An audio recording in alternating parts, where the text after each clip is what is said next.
So why don't the astrophysicists and cosmologists think about the possibility, or talk about the possibility, that these objects are plasmoids and not almost black holes, or what they prefer to call black holes? Don't they know that objects in space have strong electrical and magnetic fields? Well, they do. But the problem is they're not figuring it right. They're using an approximation that is easy to calculate, that is called Magnetic Hydrodynamics, or MHD for short. This is an approximate way of calculating electrical and magnetic fields that was invented by Hannes Alfven, who won the Nobel Prize in Physics in 1970, back over 50 years ago, for dense plasmas like the plasma in our own sun. The problem is they're using them for plasmas that MHD is completely invalid for. And Alfven, in his Nobel lecture, criticized astrophysicists 50 years ago for using MHD where it is not an appropriate approximation. And he said they're creating pseudoplasmas with pseudo-theories. And he joked, unfortunately, the plasma doesn't know about these theories and absolutely does not obey them.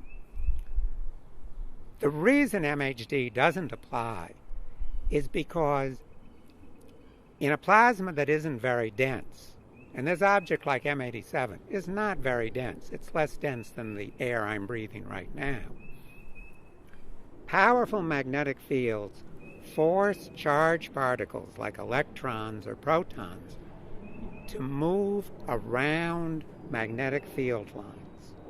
So they're trapped on the magnetic field lines. And collisions are relatively unimportant. So that means that the ability of currents to travel along the field lines is very high. So there's very good conductivity along field lines and very poor conductivity across field lines. It's very hard to move across the magnetic field. In MHD approximation, it's exactly as equal to move across or along. So this is so different, you get completely wrong answers. And one of the indications you get a completely wrong answer is astrophysicists have been scratching their heads for decades to try to explain one of the most prominent phenomena that these condensed objects produce. At all scales, from stars up to these huge objects, these condensed objects produce jets of energy, electromagnetic energy, that come out in tightly collimated beams. And MHD doesn't explain that. And the reason is it's the wrong theory. But we've actually observed such beams in experiments in the laboratory for the last 50 years.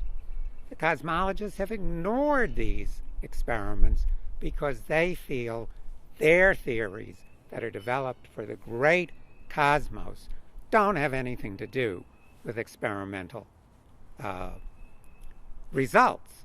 And you can see, even today, 50 years after Alfven criticized this, papers being published that don't refer to laboratory results. Accelerating advanced fusion energy.